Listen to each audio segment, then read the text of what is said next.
আর.এস. ফাহিম চৌধুরী, একটা নাম যা বাংলাদেশের সোশ্যাল মিডিয়া জগতে একসময় জনপ্রিয়তার চূড়ায় ছিল। তিনি একজন ইউটিউবার, বাইক স্টান্টম্যান এবং কন্টেন্ট ক্রিয়েটর, যার চ্যানেলে মিলিয়ন্স অফ ফলোয়ার। কিন্তু তার এই জনপ্রিয়তা এখন বিতর্কের কেন্দ্রবিন্দুতে পরিণত হয়েছে, বিশেষ করে ২০২৪ সালের জুলাই গণ অভ্যুত্থানের পর। জুলাইয়ের সেই রক্তাক্ত দিনগুলোতে যখন দেশের ছাত্র জনতা কোটা সংস্কারের দাবিতে রাস্তায় নেমে এসেছিল, তখন স্বৈরাচারী শাসক শেখ হাসিনার সরকার নির্বিচারে গুলিবর্ষণ করছিল। শত শত প্রাণহানি, হাজার হাজার আহত। এটা ছিল একটা গণহত্যা। সেই সময় সমাজের জনপ্রিয় নামিদামি লোকেরা ক্ষমতার চেয়ারে বসে মজা নিচ্ছিলেন। তাদের মধ্যে আর.এস. ফাহিম চৌধুরী অন্যতম।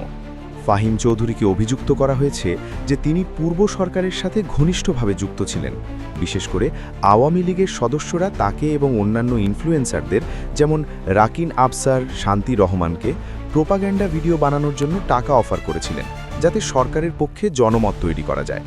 কিন্তু আরও গুরুতর অভিযোগ হলো, জুলাইয়ের আন্দোলনের সময় যখন লাইভ অ্যামিউনিশন দিয়ে আক্রমণ চলছিল, ফাহিম চৌধুরী কথিতভাবে একটা ফোন কলে গুলির শব্দ নকল করে মজা করেছেন, যা ভায়োলেন্সকে সমর্থন করার মতো দেখা হয়েছে। এই ঘটনা অনেককে হতবাক করেছে, কারণ তিনি একজন পাবলিক ফিগার হিসেবে যুবকদের মধ্যে প্রভাবশালী ছিলেন। তিনি মুহাম্মদপুর ভিত্তিক রাজনৈতিক এনফোর্সার এবং ঢাকা উত্তরের ওয়ার্ড ৩৩ কাউন্সিলর তারেকুজ্জামান রাজীবের সাথে ঘনিষ্ঠ, যাকে মাফিয়া স্টাইল পাওয়ার ব্রোকার বলে অভিহিত করা হয়। এই যোগসূত্রগুলো তাকে সরকারি সহযোগী হিসেবে চিহ্নিত করেছে। দেশ যখন পুনরায় স্বাধীন হয়, অর্থাৎ ৫ অগাস্ট ২০২৪-এ শেখ হাসিনার সরকারের পতনের পর, তখন অনেকে ভেবেছিল যে এমন সহযোগীদের বিচার হবে। কিন্তু আর.এস. ফাহিম চৌধুরী সংক্ষিপ্তভাবে হাইডিংয়ে গিয়ে পরে আবার সোশ্যাল মিডিয়ায় ফিরে এসেছেন, তাদের ইমেজ রিহ্যাবিলিটেট করার চেষ্টা করছেন।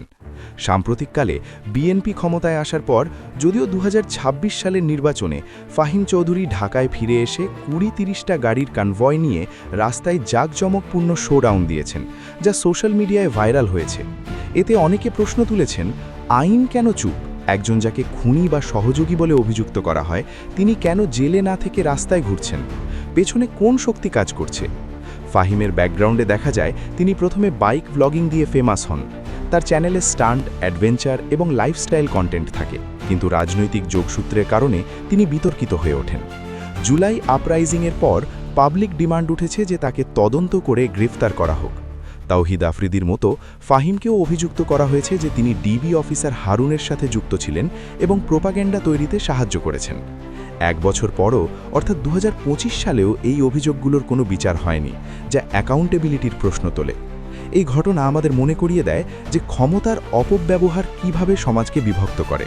ফাহিম চৌধুরীর মতো ফিগাররা যারা জনপ্রিয়তা অর্জন করেছেন, তাদের দায়িত্বশীল হওয়া উচিত।